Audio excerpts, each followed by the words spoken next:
Imagina só, receber a tarefa de anunciar a ruína completa do seu próprio povo. Pois é, essa foi a missão de Jeremias, um profeta cuja mensagem de destruição, mas também de esperança, ecoa até hoje. Vamos mergulhar nessa história dramática e entender as palavras que definiram o destino de uma nação inteira. A história do Jeremias já começa com uma declaração que, olha, não tem como escapar. Antes mesmo de ele nascer, o destino dele já estava selado. Essa frase não é só um chamado, sabe? É quase uma sentença que define o peso de cada palavra que ele vai ter que dizer. É o início de uma das jornadas mais angustiantes que a gente tem registro.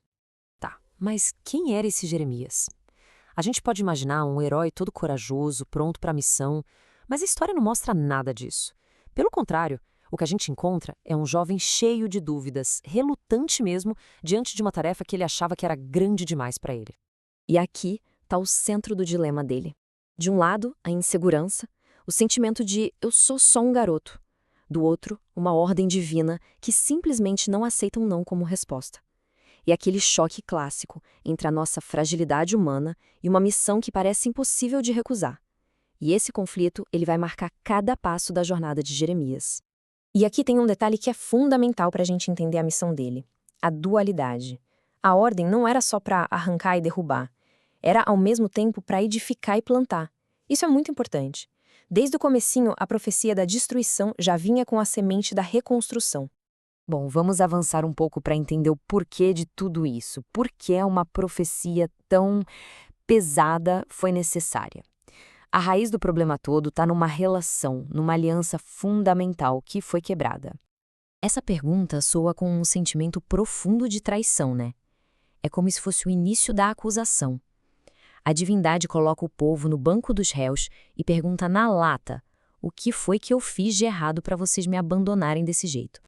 E essa metáfora aqui é simplesmente genial para explicar o problema. O povo de Judá trocou o manancial de águas vivas, ou seja, a fonte da vida, da estabilidade, por cisternas rachadas que eles mesmos cavaram. Essas cisternas, claro, representam os ídolos, as alianças políticas, coisas que no fim das contas são vazias e não sustentam ninguém. E o ponto-chave é que não foi um erro isolado, sabe? Foi uma decadência geral, sistêmica. As acusações são muito claras: abandono da aliança, adoração a outros deuses, injustiça social com os mais fracos e uma teimosia em não querer ouvir os alertas. E para piorar, uma falsa sensação de segurança, aquela ideia de que só por ter o templo ali, nada de mal aconteceria, não importava o que fizessem. Ok, então a gente já entendeu o porquê do julgamento. Agora a profecia parte para o que talvez seja mais assustador: o quê e o quem. De onde é que vai vir essa destruição toda? A ameaça começa a aparecer numa visão bem enigmática: uma panela fervendo. É uma imagem do dia a dia, mas com um ar bem sinistro. O que será que esse símbolo estranho e ameaçador queria dizer? E a resposta vem logo em seguida. A visão é decifrada na hora. A panela está inclinada, pronta para derramar tudo o que tem dentro, do norte para o sul. O recado é claro: a destruição vem do norte. E essa ameaça, mais tarde, seria identificada como o poderoso Império da Babilônia. A descrição desse exército invasor é de arrepiar. Não é apresentado como um simples inimigo político, mas quase como uma força da natureza. Uma nação antiga, que fala uma língua que ninguém entende, cruel, sem piedade e que ia transformar a terra fértil num verdadeiro deserto. Agora, vamos dar uma pausa e olhar para o custo pessoal de tudo isso. Porque se o cara que entrega uma notícia dessas teve um impacto emocional e psicológico gigantesco no próprio Jeremias. Olha a intensidade visceral dessas palavras. Jeremias não só anunciou a mensagem, ele sentiu a mensagem na própria pele, nas entranhas. A destruição que estava vindo era uma dor física para ele, um tormento de verdade. O barulho da guerra já ecoava dentro dele e era impossível ficar calado. E aqui a gente vê a luta interna dele. Teve horas que, para tentar fugir da dor, do desprezo, ele tentou parar de falar. Mas a palavra divina era como um fogo queimando por dentro, preso nos ossos. Era uma força que ele simplesmente não conseguia segurar, mesmo querendo muito. E essa frase, nossa, ela revela a profundidade do desespero a que ele chegou. A missão o levou a um lugar tão sombrio, mas tão sombrio, que ele chegou a amaldiçoar o dia em que nasceu. Isso mostra o fardo esmagador que ele carregava. Mas, e aqui vem a grande virada da história. No meio de todo esse fogo, de toda essa destruição, a profecia de Jeremias também carregava as sementes da esperança e da restauração.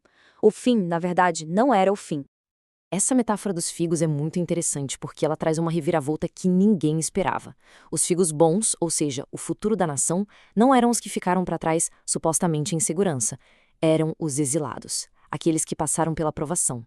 A esperança, surpreendentemente, estava naqueles que foram arrancados para um dia serem plantados de novo.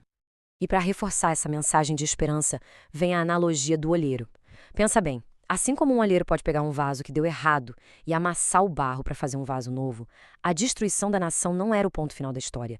Era, na verdade, uma chance para o Criador refazer e remodelar o seu povo. E o mais importante, essa esperança não era só um sentimento vago no ar.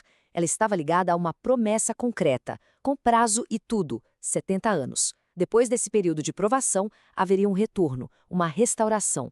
Isso transformou a esperança de algo abstrato em um destino real, tangível, lá no horizonte. E assim, a mensagem de Jeremias nos deixa com essa pergunta que atravessa os séculos. Depois da destruição total, como é que um povo consegue se refazer? O que é preciso para reconstruir não só as cidades, mas a própria identidade de uma nação? É uma questão sobre quebra e renovação que continua sendo tão relevante hoje quanto era há milhares de anos.